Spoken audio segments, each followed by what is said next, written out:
Amis du hack, bonsoir, bienvenue dans Les Activistes, votre podcast en ciel et marine tous les lundis à 18h pour parler de l'actualité du premier et à jamais club de football français. Autour de la table avec moi pour cette émission. Si la valeur n'attend pas le nombre des années, elle ne tient également aucun compte de la distance qui la sépare de son objet d'étude. Le supporter du hack le plus à l'aise que l'on connaisse revient avec nous depuis l'Alsace. Salut Erwan. Salut tout le monde. Tel Fefe Mayembo, au meilleur de sa forme, il est prêt à récupérer le poste de capitaine quand celui-ci est vacant. Florian est également des nôtres. Salut Florian. Salut à tous. Au sommaire ce soir, le match de tous les possibles. Retour sur Actu. Activez-vous la rubrique des auditeurs internautes. Test micro, les arbitres bientôt sonorisés. Cette émission n'est pas la nôtre, c'est la vôtre et nous allons vous le prouver maintenant. Les Activistes saison 2, c'est parti et tout de suite, jingle Pau. Monsieur Pau.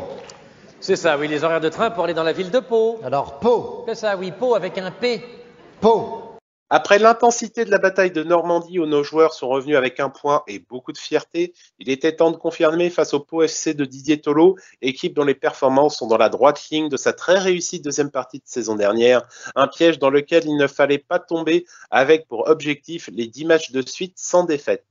Florian, on attaque avec toi avec la traditionnelle compo des équipes. Pas grand changement étant donné que le système commence à bien tourner et à être figé. Juste Papinouba qui est titulaire à la place de Jamal.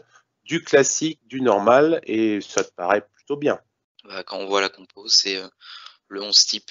On peut peut-être chipoter sur un Fontaine à Lioui, mais dans la tête de Polo, ça sera toujours Fontaine. Et oui, juste remplacement de Jamal. Rien à dire de particulier, c'est une compo alléchante. Erwan, on va commencer avec toi avec le déroulé du match. Premier quart d'heure dominé par le hack sans trop de danger finalement sur la cage d'un Pau bien regroupé. Et on aura le retour d'un buteur que nous avons adoré l'année dernière, CSC, au quart d'heure de jeu. Oui, tout à fait. Je trouve qu'on fait une bonne entame de match. On est très dominateur dans les premières minutes. Effectivement, on marque ce but, ou on marque pas. Enfin, on marque pas, mais c'est vrai que ce but contre son camp nous fait du bien au final parce que du coup on ouvre le score. Mais c'est vrai que c'est le retour du CSC, le retour de notre meilleur buteur de la saison dernière. Ça fait plaisir à voir. Non, plus sérieusement, ce serait bien qu'on arrive à marquer des buts avec nos attaquants. Voilà, ça me ferait plaisir. Mais ouais, un bon quart d'heure, bonne entame de match et je pense que même si c'est un but contre son camp, je trouve que le résultat est plutôt logique au bout de 15 minutes de jeu. Flo, toi qui étais dans la tribune hier, que ce soit un des nôtres ou un CSC, on prend et dans les deux cas, ça s'était bien sauté et ça récompense un quart d'heure à vrai plutôt bien dominé au départ. Bon, après, nous, l'année dernière, on a eu l'habitude d'avoir CSC au penalty, donc qui reviennent faire une petite piche cette saison, ça fait pas de mal. Pour revenir au match, un début de match super alléchant. De la tribune, j'avais une vue sur les attaques avraises. J'ai beaucoup aimé. Il y avait beaucoup de combinaisons côté droit entre Baldé et Cornet, avec un Boutaïb qui venait chercher les ballons, un Lekal ou Richardson qui venait aider en soutien. De la tribune, c'était vraiment impressionnant. Alors peut-être que les joueurs palois laissaient un peu trop ouvert pour créer les espaces, mais je trouvais que c'était super intéressant. Par contre, on n'a pas retrouvé ça côté gauche. Et j'aime bien regarder les positions moyennes des joueurs à la fin des matchs avec ma petite application. Et on voit bien que Cornet et Baldé sont très proches les uns des autres, mais que Fontaine et Bourra, eux, sont complètement éloignés. Fontaine étant beaucoup plus proche de Papib Nouba que de son côté. Donc ça a permis d'expliquer ça, surtout que Pau était vraiment en difficulté à chaque fois qu'on écartait le jeu. Ce que je retiens quand même, c'est que si effectivement, en plus, j'ai bon espoir quand même que Bourra réussisse à rééquilibrer ça. En 2 matchs, il me plaît bien. C'est vraiment une bonne pioche qu'on a pu avoir. Et ça va peut-être quand même rééquilibrer un petit peu. Parce que autant avant, tu avais Cornet, Baldé côté droit. Et de l'autre côté, tu avais Mbemba ou Touré.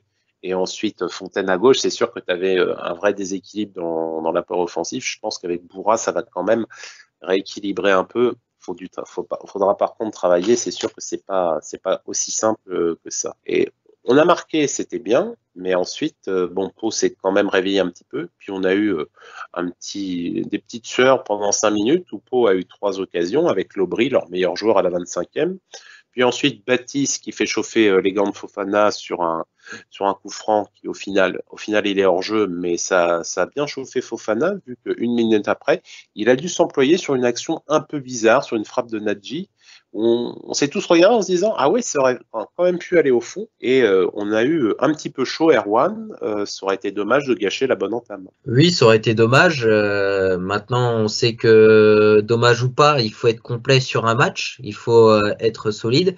Quand on mène 1-0, essayer de faire le break le plus vite possible. Le Hack ne l'a pas fait, donc on s'est pas mis en sécurité. Et donc, Pau a effectivement eu un temps fort avec des frappes qui auraient pu terminer au fond. Hein. C'est pas arrivé hier, mais ça aurait pu arriver et ça pourrait arriver dans le futur. Je pense que même avec les occasions et tout, il y a une certaine confiance dans la défense en ce moment. Avec Yaya Fofana, il est très très efficace. Il en a encore arrêté hier. Bon, ça veut pas dire, hein, on sait qu'au bout d'un moment, ça va forcément passer, qu'on va s'en prendre forcément.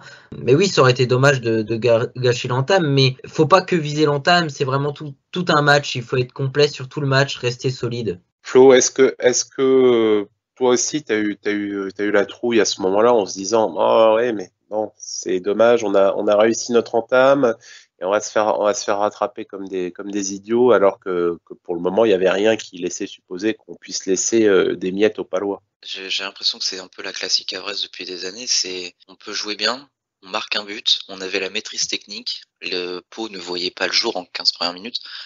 On marque et après derrière, tout s'effondre. La technique est un petit peu moins là, on laisse le ballon. Pau arrive à mieux jouer, à sortir. Et bizarrement, c'est là où on encaisse des occasions.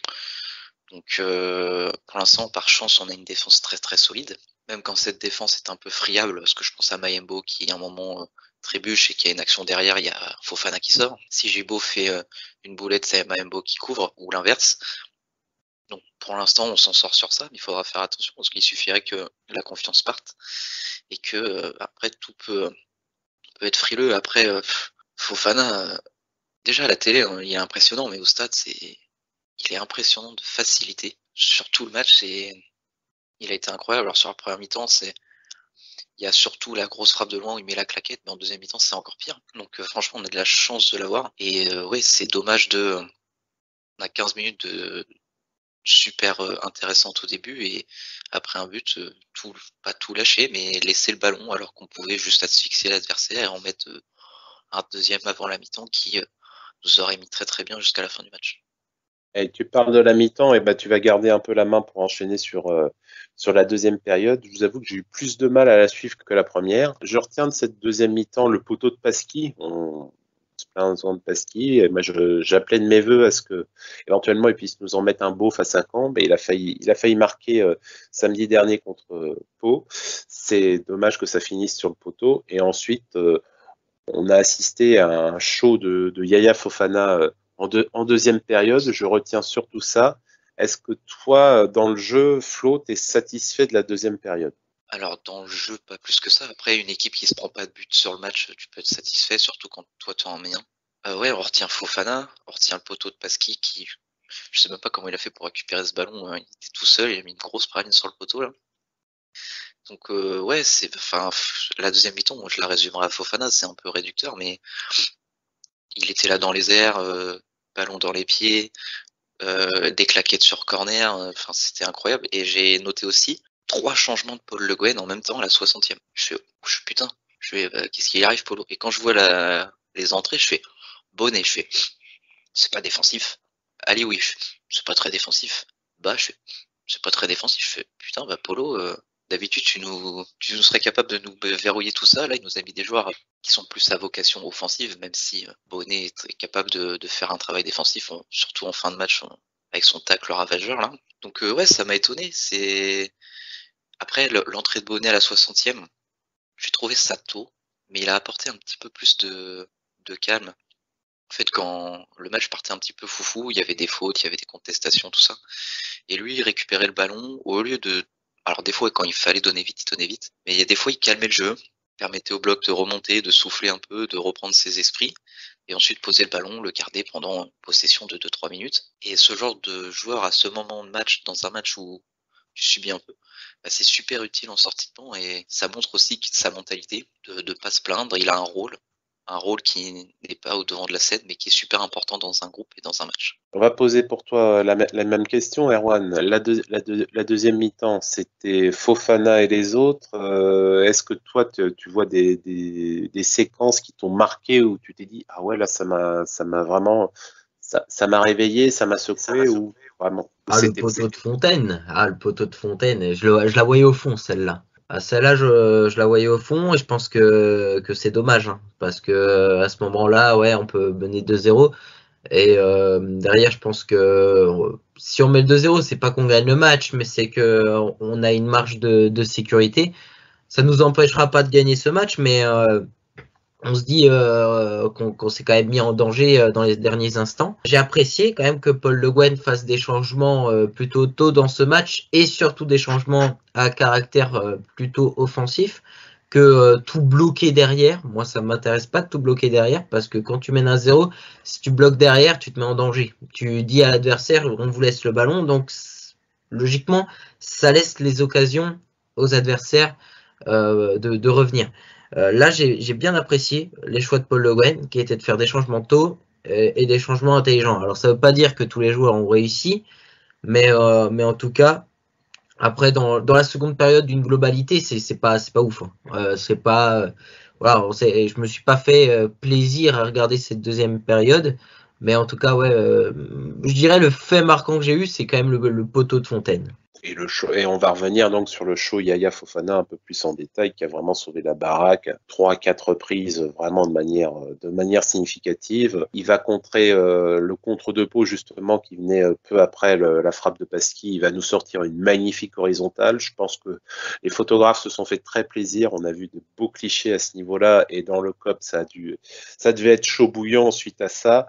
Et la série de corner pour Pau à la 82e où 3 fois de suite il y a corner et 3 fois de suite on réussit à s'en sortir.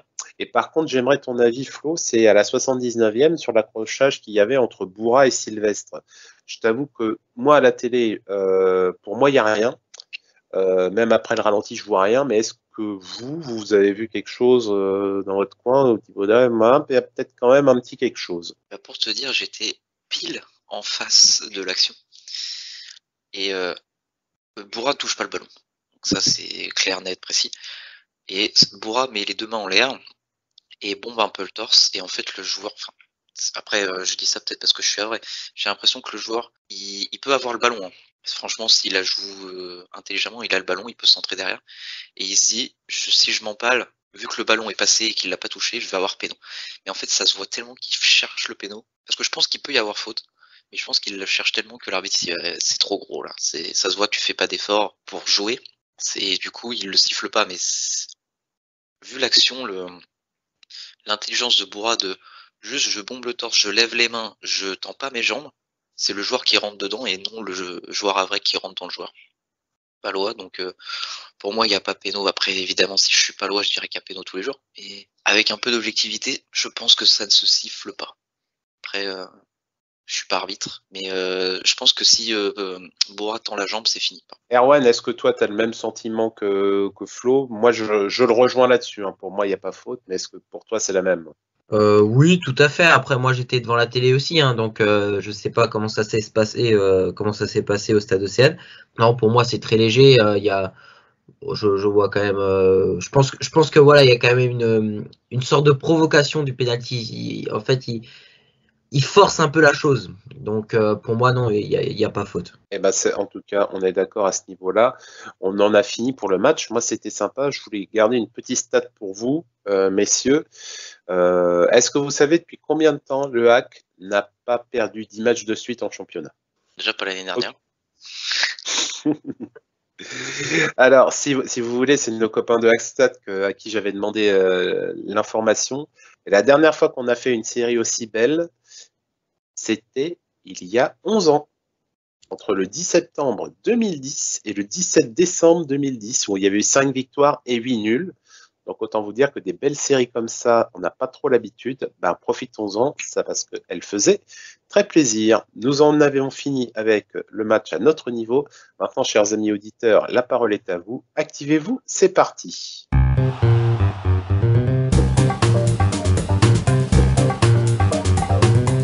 quelques tweets en avant-match pour égayer un peu notre discours. John Kenzone, un habitué d'Activez-vous, qui a dégainé le premier avec une photo de Jean Castex, et je veux le faire. Demain, en cas de victoire havraise et uniquement en cas de victoire havraise, le gouvernement donnera un chèque de 100 € à chaque joueur du hack-foot. Je ne sais pas si ça a eu des effets, mais en tout cas, c'était fait.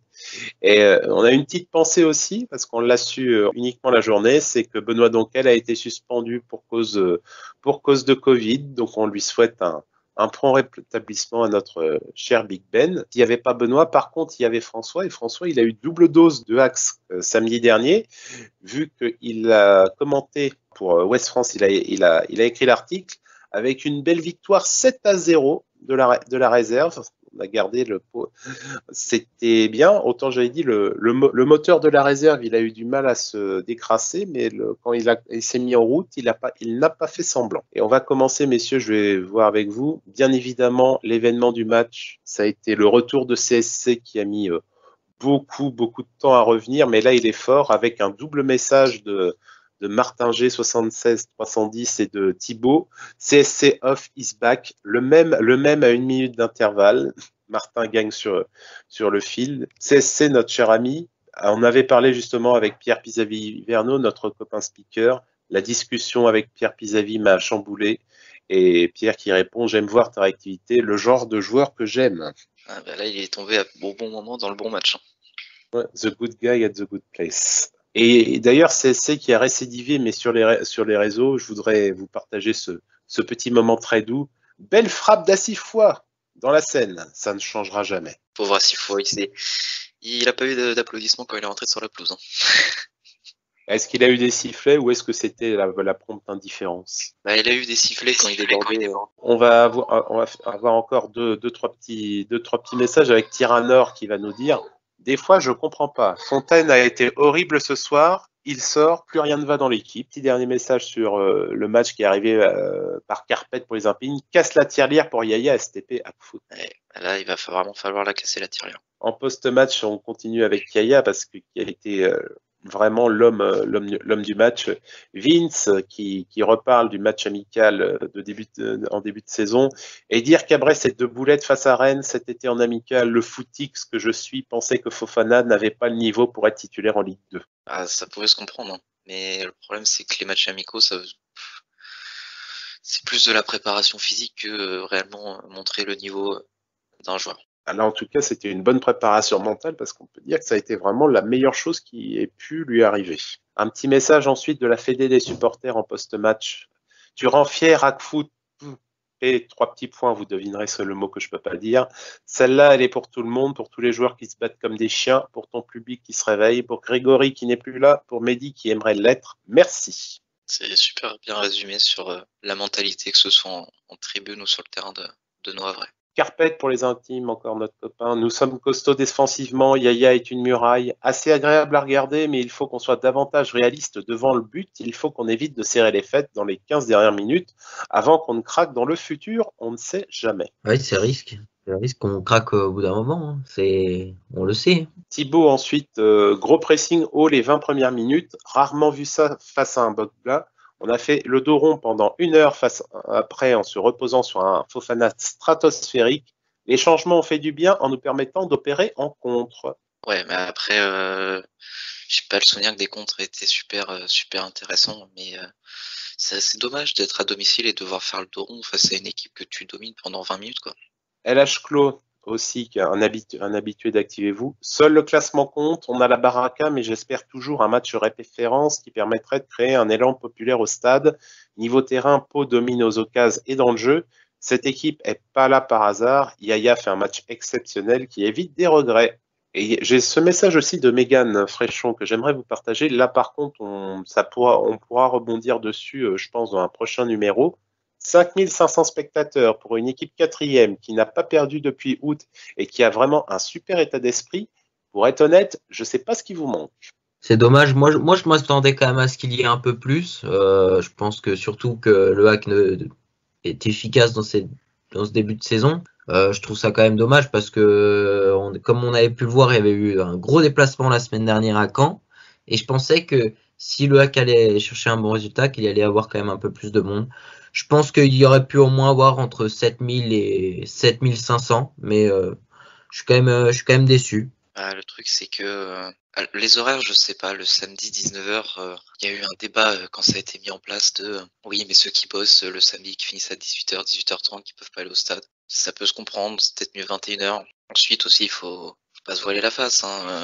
Le Havre, c'est pas Lens, c'est pas Saint-Etienne, on a des bons supporters et on a une bonne base, mais il n'y a pas cet engouement plus que populaire qu'il y a dans d'autres villes de France. Et c'est pas pour blâmer le Havre, il y en a aussi dans certains clubs de Ligue 1 où le stade n'est pas comble.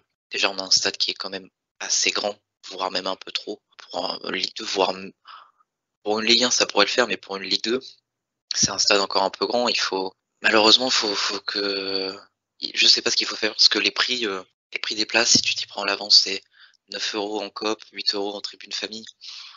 Je trouve pas ça excessif. On pourrait faire des places à 5 €, mais est-ce que ça fera amener plus de gens? Je suis même pas sûr. On aura l'occasion de toute façon d'en discuter. Ça va être un débat si l'affluence ne réussit pas à monter rapidement. C'est certain qu'on le mettra au conducteur des activistes. Et je voulais finir avec Bertrand Quenotte, notre ami Bertrand. Une nouvelle victoire, 10 matchs de suite sans défaite pour cette équipe en Ligue 2. Le Havre compte 24 points. Le Havre est 4e. Le Havre à la baraka. Coach et staff ont trouvé un bel équilibre cadre jeune. Ça s'éclate et ça gagne. Pourvu que ça dure. Il met dans un deuxième message, il se passe un truc, les joueurs sont à bloc, très grosse ambiance en interne. La victoire, ça donne la confiance, ça donne de la joie de vivre, et la joie de vivre, ça se revoit sur le terrain. C'est un cercle vertueux, comme à l'inverse, plus les résultats s'enchaînent négativement, on l'a vu l'année dernière, plus c'est le bordel dans le vestiaire, ça va pas, et en interne, ça se passe mal, et ça se revoit sur le terrain. Donc, faut continuer comme ça. Chers amis auditeurs, encore une fois, vous avez du talent. Il y a de belles choses à découvrir tous les week-ends grâce à vous sur les réseaux sociaux. On espère qu'on a été assez fidèles. Vous étiez très nombreux à vouloir parler d'Yaya Fofana et je pense qu'on en aura encore à dire d'ici la fin de la saison. Nous allons attaquer maintenant le dernier sujet, les arbitres bientôt sonorisés. Jingle arbitrage.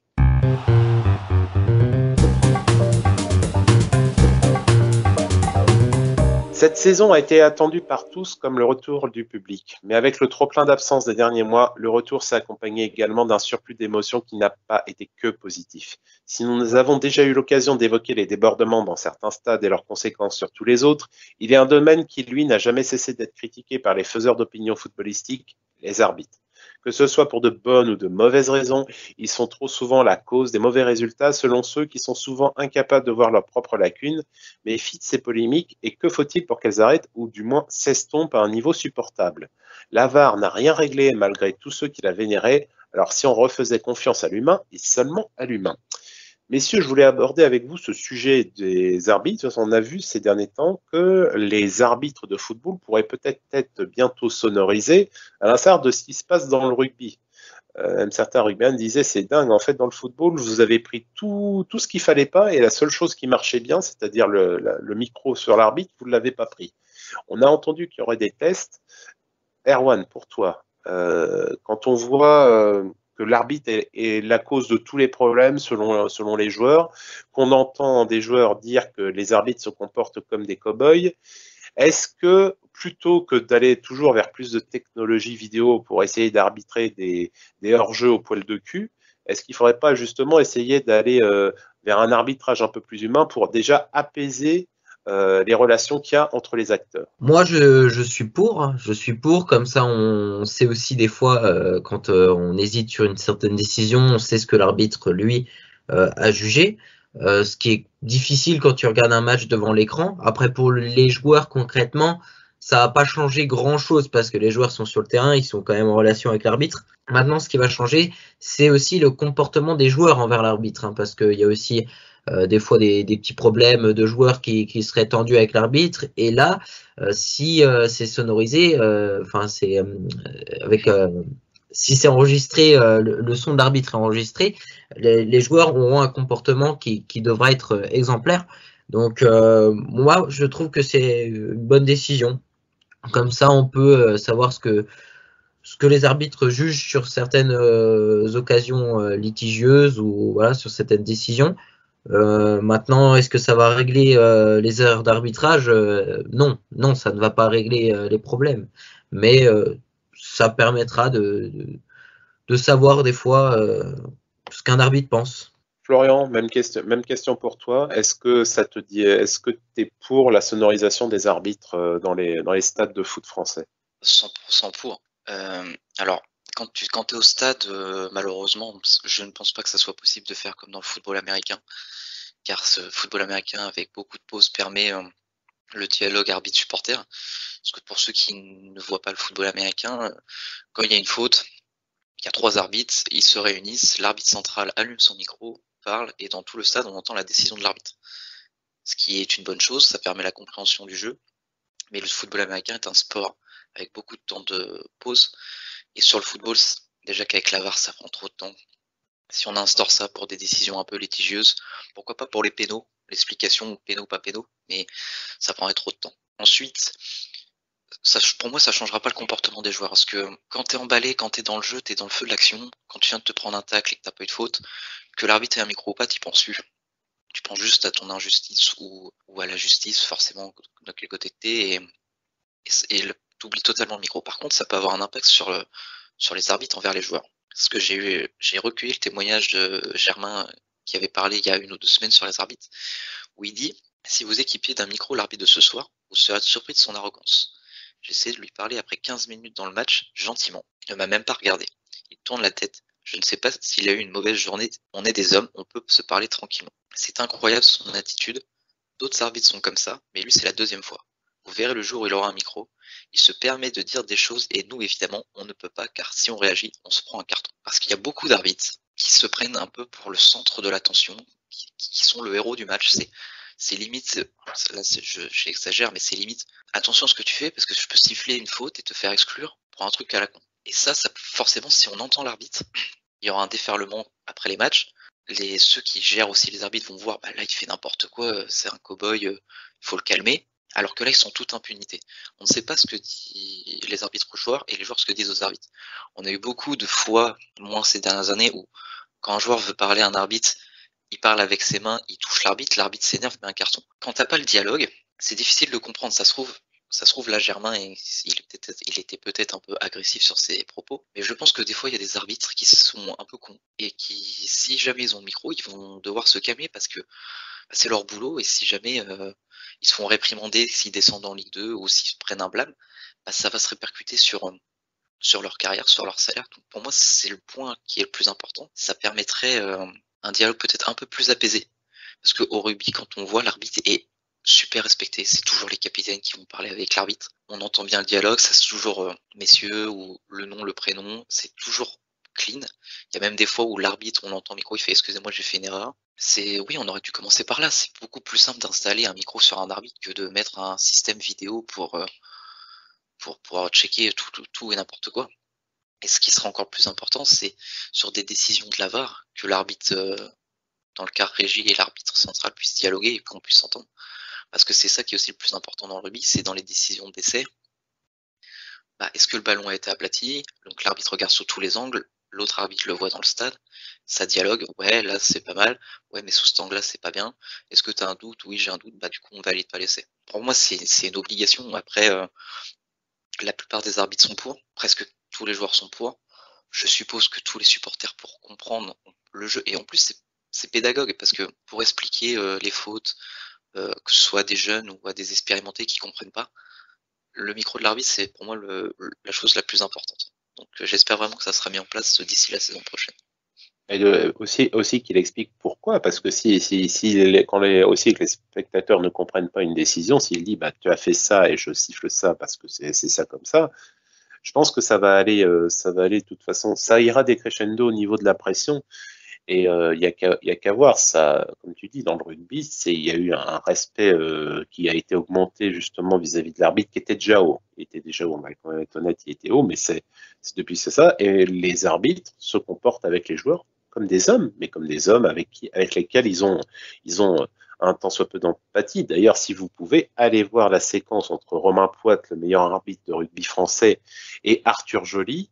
qui va, à un moment, Romain Poite, même dans sa discussion, il lui dit, tu vas percuter le 1 sans ballon, petit coquin. Est-ce qu'on verrait une discussion comme ça où le joueur et l'arbitre en football pourraient rigoler en disant, petit coquin, t'as fait ça, tu crois que je t'ai pas vu? C'est magnifique, c'est très doux, mais à voir ensuite si c'est transposable dans le football, je l'espère, parce que plutôt que de courir toujours après des vidéos qui coûtent quand même un pognon assez conséquente, bah déjà un arbitre pour apaiser les tensions sur le terrain avec un micro, ce serait déjà un bon signal. Et je prends juste l'exemple du match France-Espagne avec le but d'Mbappé. Tous les Français, tous les Espagnols se disent mais attends, mais il est hors jeu Mbappé. Et là, si on a l'arbitre qui explique, qu'on soit d'accord ou pas avec la règle, en fait l'Espagnol touche le ballon donc il remet en jeu Mbappé, bah t'entends ça à la télé, tu fais ah ok, parce que même pour ceux qui sont fans de foot, bah là on s'est regardé, on s'est dit l'arbitre il a été payé quoi.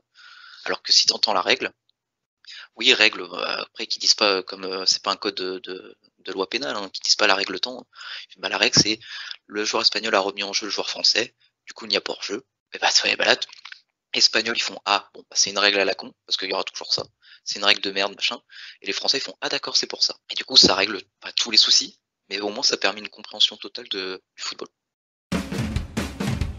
Et c'est fini pour ce soir, nous vous remercions de nous avoir suivis. Pour ne pas manquer nos prochaines émissions, abonnez-vous à notre chaîne YouTube, laissez-nous un pouce bleu, un commentaire et mettez la cloche afin d'être prévenu dès la sortie des nouveaux épisodes. Nous sommes également disponibles sur toutes les plateformes de podcast. Rejoignez-nous sur Twitter @actu_fr ainsi que sur notre site actu.fr. Nous vous souhaitons une bonne soirée, à bientôt pour le prochain numéro des Activistes et en attendant, allez le hack et allez le hack. Merci.